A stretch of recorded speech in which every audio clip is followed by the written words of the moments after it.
नमस्कार मित्रांनो, मी तुमचा चेतन. चैताली वहिनीच्या कथेवर तुम्ही दिलेल्या भरभरून प्रेमासाठी मनापासून धन्यवाद. तुमचा हा प्रतिसाद मला पुढच्या कथा शेअर करण्यासाठी ऊर्जा देतो. अशी साथ कायम ठेवा. आज मी तुमच्यासाठी आणखी एक अनुभव घेऊन आलो आहे. ही कथा आहे आकांक्षा, योगायोग आणि नात्यांच्या सीमारेषा ओलांडणाऱ्या भावना यांची. मी सध्या संभाजीनगरमध्ये राहतो. साधारण फिटनेसची आवड असल्यामुळे शरीर तंदुरुस्त ठेवतो. ही घटना काही दिवसापूर्वी घडलेली आहे. चैताली वहिनी काही दिवसांसाठी माहेरी गेल्या होत्या. त्यामुळे मन थोडं रिकामं विचारात घडलेलं. एक संध्याकाळी मी बाल्कनीत उभा राहून कॉफीचा आस्वाद घेत होतो. थंड वारा, शांत वातावरण आणि अचानक शेजारून येणारा पाण्याचा आवाज. त्या आवाजाने माझं लक्ष वेधलं. शेजारच्या घरात नुकतंच एक नवीन जोडपं राहायला आलं होतं. सोनिया नावाची ती वहिनी, सौम्य स्वभावाची, नीट राहणीमान आणि बोलण्यात एक वेगळीच आपुलकी. तिचा नवरा नोकरीनिमित्त वेगवेगळ्या शिफ्टमध्ये काम करायचा. हळूहळू आमची ओळख झाली. लिफ्टमध्ये, पार्किंगमध्ये, टेरेसवर थोडीफार बोलणं वाढत गेलं. काही वेळा नजरानजर झाली, काही वेळा नकळत हसू. त्या दिवशी शेजारच्या घरातून येणारा आवाज वेगळाच होता. माझं नाव कोणीतरी हळूच घेतल्यासारखं वाटलं. क्षणभर गोंधळलं, उत्सुकता वाढली. थोड्याच वेळात मला समजलं, सोनिया एकटी होती. कदाचित मनात दडलेली भाव नकळत व्यक्त होत होते. मी काहीच बोललो नाही, पण जेव्हा आमची नजरानजर झाली तेव्हा शब्दांची गरजच उरली नाही. त्या क्षणी आम्ही दोघंही जाणवत होतो, ही फक्त ओळख उरलेली नव्हती. संकोच, भीती आणि आकर्षण यांच्यातील संघर्ष काही क्षण चालला आणि मग भावनाची पुढाकार घेतला. त्या रात्री आम्ही बोललो. खूप मनातलं सगळं, एकटेपणा, अपेक्षा, अपूर्णता, स्पर्श होता. पण तो भावना सांगणारा जवळीक होती. पण ती विश्वासावर आधारलेली त्या भेटीनंतर आमचं नातं बदललं. कधी टेरेसवर शांत संवाद, कधी माझ्या खोलीत चहा कॉफी, तर कधी फक्त नजरेतून होणारी समजूत. हे सगळं गुप्त होतं, शांत, पण खूप तीव्र. सोनिया आणि माझ्यात एक न बोललेली समज तयार झाली होती. ही गोष्ट मर्यादेत ठेवायची, भावनेमध्ये वाहून जायचं, पण कोणाचं आयुष्य उद्ध्वस्त न करता. त्या रात्रीनंतर आयुष्य पुन्हा पूर्वीसारखं राहिलं नाही. सोनिया आणि मी दोघंही जाणीवपूर्वक शांत राहू लागलो. कुठलाही घाईचा निर्णय नाही, कुठलीही उधळ हालचाल नाही. पण एक गोष्ट स्पष्ट होती, आमच्यात काहीतरी बदललं होतं.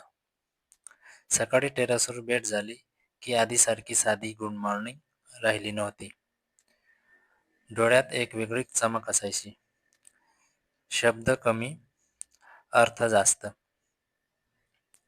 कधी चहा घेऊन ती माझ्या खोलीत यायची, कधी मी तिच्या घरात, पण दरवाजे उघडे, वातावरण संयमित. तिचा नवरा बहुतेक वेळा कामावर असायचा. तो चांगला माणूस होता, यात शंका नाही. आणि कदाचित याच कारणामुळे मनात थोडी अपराध भावनाही येत होती. एक संध्याकाळी सोनिया स्वतःहून बोलली, राजन, आपल्याला थांबायला हवं. मी काही क्षण गप्प राहिलो, कारण ती जे बोलत होती ते मलाही वाटत होतं. हे जे आहे, हे आकर्षण आहे, एकटेपणातून आलेली जवळीक आहे. पण यापुढे गेलं तर कोणाचंही आयुष्य दुखवेल. तिच्या डोळ्यात पाणी होतं. ते पाहून माझं मन भरून आलं. मी फक्त एवढंच म्हणालो, तू जे म्हणतेस ते बरोबर आहे. त्या दिवशी आम्ही पहिल्यांदा जाणीवपूर्वक अंतर ठेवलं. पण आयुष्य इतकं सोपं नसतं. काही दिवसांनी तिच्या नवऱ्याने मला स्वतःहून बोलावलं. तो थोडा गोंधळलेला वाटत होता. चेतन, मला प्रमोशन मिळालं आहे. दुसऱ्या शहरात बदली होणार आहे. सोनियालाही सोबत नेणार आहे. क्षणभर मी निशब्द झालो. आनंद वाटायला हवा होता, पण मन कुठेतरी अडकलं. सोनिया जेव्हा सांगायला आली, तेव्हा तिचा आवाज थरथरत होता. कदाचित हेच योग्य आहे, ती म्हणाली. नवीन सुरुवात, नवीन शहर, सगळं मागे सोडून. त्या रात्री आम्ही शेवटांदा बाल्कनीत उभे राहिलो. कॉफी तशीच होती, पण चव वेगळी. आपण चुकीचं नव्हतं, ती हळूच म्हणाली. फक्त वेळ चुकीची होती. त्या दिवसानंतर काही दिवस घरात विचित्र शांतता होती. बाल्कनीत उभा राहिलो की नकळत शेजारच्या खिडकीकडे नजर जायची आणि लगेच स्वतःलाच थांबवायचं. सोनिया आता कमी बोलू लागली होती. फोनवर मेसेजही फारसे येत नव्हते, पण जेव्हा यायचे तेव्हा थोडक्यात, कसं आहेस, आज काम जास्त होतं, आईची तब्येत ठीक आहे का? त्या साध्या शब्दातही एक वेगळी आपुलकी जाणवायची. एक दिवस लिफ्टमध्ये आम्ही अचानक समोरासमोर आलो. तिचा नवरा सोबत होता. तो हसून बोलला, चेतन, पुढच्या आठवड्यात आमचं शिफ्टिंग आहे. जाण्याआधी चहा ठेवूया. सोनियाने काहीच प्रतिक्रिया दिली नाही, पण तिची नजर क्षणभर माझ्यावर थांबली. जणू काही सांगायचं होतं, पण शब्द सापडत नव्हते. त्या रात्री मला उशिरा तिचा मेसेज आला. आज झोप येत नाहीये. कदाचित उद्या सगळं बदलणार आहे. म्हणून मी उत्तर दिलं, कधी कधी बदल हाच सर्वात मोठा उपाय असतो. खूप वेळ टायपिंग सुरू होतं, मग थांबलं आणि शेवटी फक्त एवढं झालं, तू भेटलास याचं वाईट वाटत नाही, पण वेगळं होतंय याचं दुःख आहे. त्या मेसेजनंतर आम्ही दोघं समजून गेलो, आता रेषा ओलांडायच्या नाहीत. शिफ्टिंगच्या आदल्या दिवशी संध्याकाळी ती शेवटंदा माझ्या दाराशी आली. हातात कॉफी नव्हती, फक्त एक छोटंसं हसू होतं, थोडंसं ओलसर. निरोप घ्यायला आले. ती म्हणाली, आम्ही काही वेळ गप्प बसलो. त्या शांततेत खूप काही बोलून गेलो.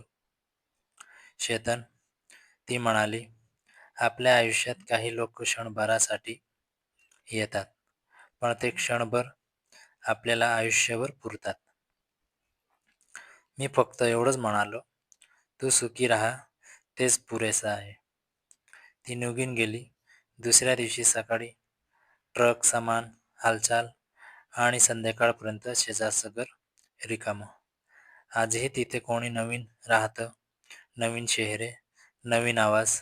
पण कधी कधी संध्याकाळी कॉफीचा वास आला की किंवा पावसाची सर बाल्कनीत आली की मन नकळत मागे जातं. त्या एका नात्याकडे, ज्याला नाव नव्हतं, भविष्य नव्हतं, पण खरं असण्याची ताकद होती. तिने निरोप घेताना एवढंच म्हटलं, कधी आयुष्यात एकटं वाटलं तर ही आठवण पुरेशी आहे, की कोणीतरी तुला समजून घेतलं होतं.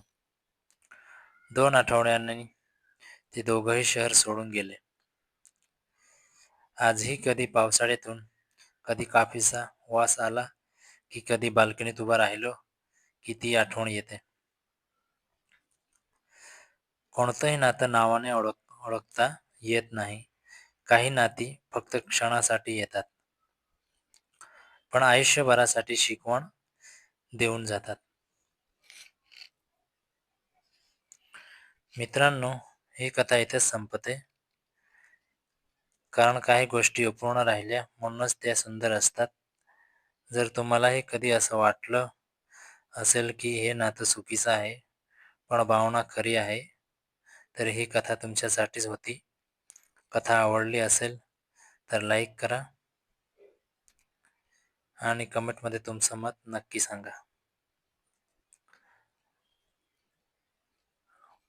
आणि अशाच भावनिक वास्तववादी कथा ऐकण्यासाठी आपल्या मनचंचन चॅनलला सबस्क्राईब करा. धन्यवाद. जय महाराष्ट्र. आणि शेवटी एकच सांगाल मित्रांनो, please subscribe, subscribe, subscribe. Thank you.